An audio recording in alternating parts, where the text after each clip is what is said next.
The 2021 Malacca State election, formerly the 15th Malacca State election, took place on 20 November 2021. This election was to elect 28 members of the 15th Malacca State Legislative Assembly. The previous assembly was dissolved on 4 October 2021. The snap election of the state was called prematurely following a political crisis.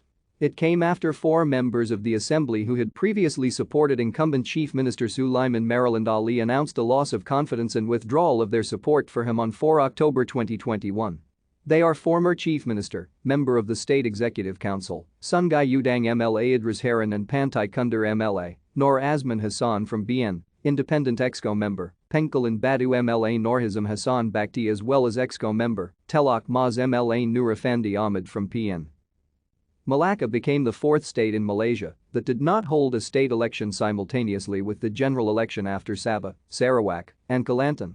This is also the first election following Ismail Sabri Yaakob's appointment as Prime Minister on 21 August 2021, and also the first state election held in Peninsular Malaysia since the fall of the Pakatan Harapan state and federal governments in 2020.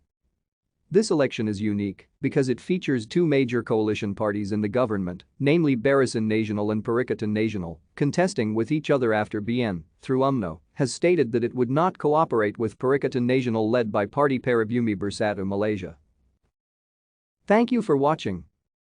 Like and subscribe if you would like to view more of our videos. Have a nice day.